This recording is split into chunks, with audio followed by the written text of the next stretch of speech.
Hey everyone, I'm back, and today we're going to be talking about Lost Highway. And this movie is directed by David Lynch, and it came out in 1997. And I thought this movie was pretty great, and I normally love David Lynch movies. My favorite being Eraserhead. I've seen it a couple times, and I really love it still.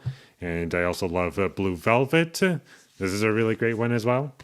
And Mulholland Drive's awesome, and I liked Inland Empire from what I can remember, and Dune I didn't really care for, but all in all, pretty great director, and I'm always up for watching more of his movies. And what I liked about this movie was the music and how it was used throughout the film. I thought it was very effective when it was used and when it was not used. And also in the opening and end credits, we got a David Bowie song, I'm Deranged, and I thought it was a great song on its own and how it was used in the opening and end credits. I just like the visual that we get during those opening and end credits, like what we're just being shown. I think it's nice and simple, but it's just like something that I really liked. And also, I should mention that in terms of what the song is, I guess, tonally and what it may do to the pacing. It might make it feel very fast paced because what you're seeing is just like a POV shot of a car driving really fast in the middle of the night. Just keep in mind that the rest of the movie is not like that. It's very slow, very moody, patient, and at times almost a horror movie. And even going into this movie, I kind of had those expectations for it, but that song kind of caught me off guard a little bit. I was like, oh, this is different. But the rest of the movie is what I would expect from a David Lynch film. So just keep that in mind.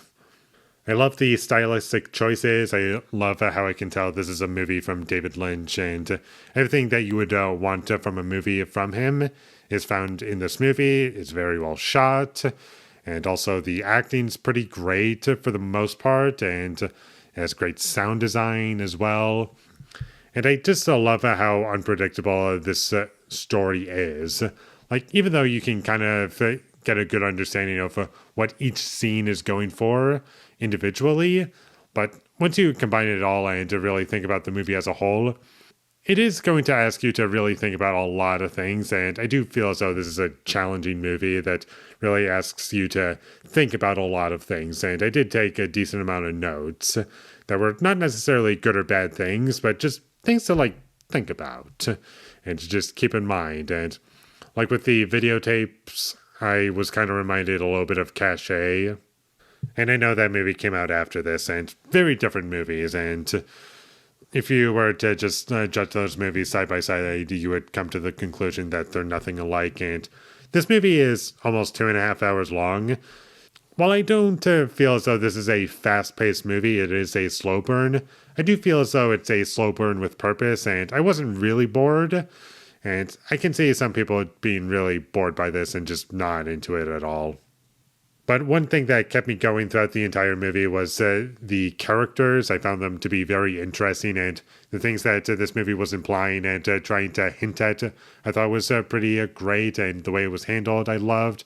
And the characters felt authentic, and there's just a lot that I really love about this movie.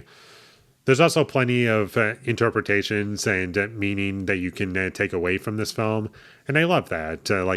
No one interpretation is like the answer. Like, you can just come up with all these different ideas, and they can work within this movie. And I have my own interpretation as to what I think is going on, but I'm not going to say it in case you come up with your own and say actually I think it's this way, because I know that Eraserhead is kind of like that, where you just come up with your own interpretations as to what's going on, and it's kind of fun to think about the movie in that way, but also I feel as though that benefits that movie.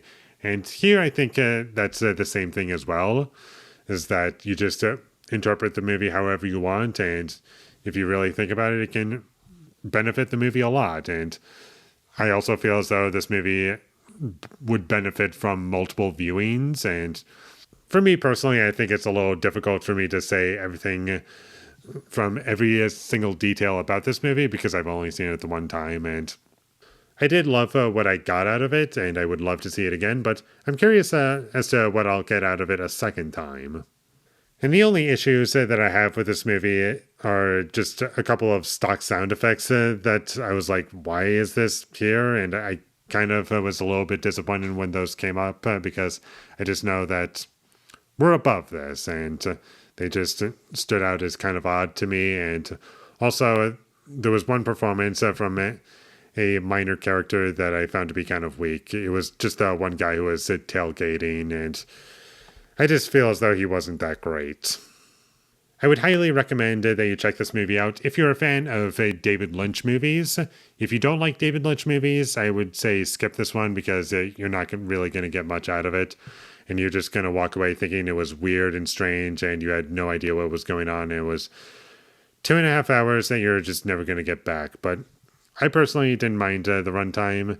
I loved what I was being shown. I loved what I was able to take away from it. And I'm just really excited to see it again. And it might be my second favorite David Lynch movie. Eraserhead's still my favorite, but this one, easy second favorite. And I would love to see it again. So check this movie out whenever you get the chance. And with all that being said, I'm going to give Lost Highway a 9 out of 10. Thank you for watching my videos. As always, if you enjoyed this review, be sure to leave a like and comment down below you thought of Lost Highway, and my social media links, they will all be in the description, so follow me there. And last but not least, subscribe to be a part of Foley Nation, and I'll see you when I get my next review up, and that is going to be for Harry Potter and the Deathly Hallows Part 2. So look forward to that, but until I get that up, thank you for watching, and have a great day.